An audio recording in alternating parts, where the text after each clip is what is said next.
The dramatic rise in the number of anti-Semitic incidents in Britain has led the Trump administration to a series of discussions, whether to offer political asylum to British Jews. My initiative is a very serious one, and it's something that I've obviously proposed in its initial stages, and I know that there are other people within the United States that are now starting to propose this as well.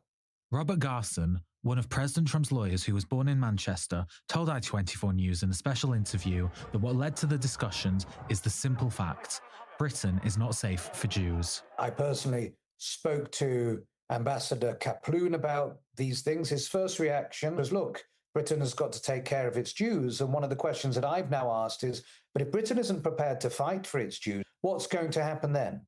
Garson, who also serves as a board member of the National Holocaust Museum, says that the administration is seriously considering the proposal. People were emailing me immediately from Britain, and they weren't asking the question of, how can I come to the United States to detract, to take away from the United States, but rather, how can I bring my business to the United States? Anybody would want these sorts of people coming to their countries. The wave of demonstrations in support of Hamas held across the UK has led to 35% of British Jews not feeling safe, compared to only 9% before the events of October the 7th. In the first half of 2025, there were 1,500 anti-Semitic incidents, some of them particularly violent. There are grave problems affecting the Jewish communities in the United Kingdom at the moment. In fact, the large question within the Jewish community within Britain isn't whether they're going to be leaving, but when they're going to be leaving and where they're going to be leaving to. On Yom Kippur, a ramming and stabbing attack occurred at a synagogue in Manchester. 2 Jews were murdered and 6 others were injured.